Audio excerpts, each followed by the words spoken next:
ಅಥರ್ವ ನನ್ ನೆರಳು ನೋಡಿದ್ರು ಮಾರುದ್ದ ದೂರ ಹೋಗ್ತಾನೆ. ನನ್ ಮುಖ ನೋಡಿ ನಗ್ನಗ್ತಾ ಮಾತಾಡಿ ಅದೆಷ್ಟು ದಿನಗಳಾಗೋಯ್ತೋ ಏನೋ. ಇದೆಲ್ಲ ಗೊತ್ತಾ ನಿನಗೆ? ಇದೆಲ್ಲ ಆಗಿದ್ ಯಾರಿಂದ? ನಿನ್ನಿಂದ. ಇರು, ಈಗ ನೀನು ನಿನ್ ಗಂಡನ್ ಜೊತೆ ನೆಮ್ಮದಿಯಾಗಿರು. ವಿರಾಟ್ ಇಲ್ದೆ ಇರ್ಬೇಕಾದ್ರೆ ಫೀಲ್ ಮಾಡ್ಕೊಂಡು ಫೋಟೋನ ತಪ್ಗೋ. ಆಮೇಲೆ ವಿರಾಟ್ಗೆ ಕಾಲ್ ಮಾಡಿ ಆಚೆ ಸುತ್ತಕ್ ಹೋಗೋಣ ಅಂತ ಹೇಳು.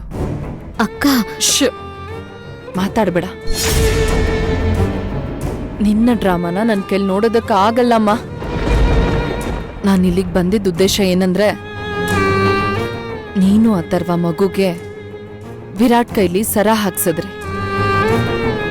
ಆಗ್ಲೇ ಆ ಸರನ ಕಿತ್ತು ನಿಮ್ ಕೈಲಿ ಕೊಡ್ಬೇಕು ಅಂತ ತುಂಬಾ ಅನಸ್ತು. ಆದ್ರೆ ಅಥರ್ವನ್ ಮುಂದೆ ಸುಮ್ನೆ ಕೆಟ್ಟೋಳಾಗ್ಬೇಕಲ್ಲ ಅಂತ ಸುಮ್ನಾದೆ.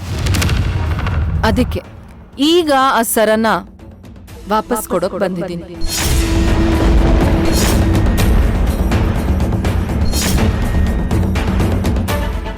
ಈ ತರದ ಚೀಪ್ ಗಿಮಿಕ್ಸ್ ಇಂದ ನೀನ್ ಏನೇ ಹೇಳಿದ್ರು ನಾನು ಕೇಳಲ್ಲ. ನನ್ನ ಮಗುಗೆ ಇದ್ರ ಅಗತ್ಯನೂ ಇಲ್ಲ.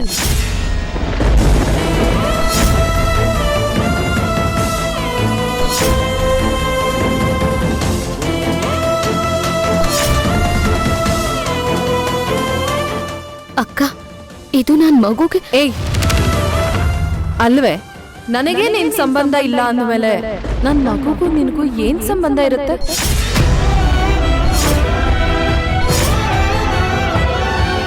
ಅಕ್ಕ, ಏನ್ ಹೇಳ್ತಿದ್ಯಾ? ನನಗೂ ಮಗುಗೂ ಸಂಬಂಧ ಇಲ್ವಾ? ಮತ್ತೆ ಈ ಆಳೋ ನಾಟಕನೆಲ್ಲ ನನ್ನ ಮುಂದೆ ಇಟ್ಕೋಬೇಡ. ಹಾಗೆ ಯಾವ್ದ್ಯಾವ್ದೋ ಕಾರಣಗಳನ್ನೆಲ್ಲ ಇಟ್ಕೊಂಡು ನನ್ ಜೊತೆ ನನ್ ಮಗು ಜೊತೆ ಮಾತಾಡೋದಕ್ ಬರ್ಬೇಡ.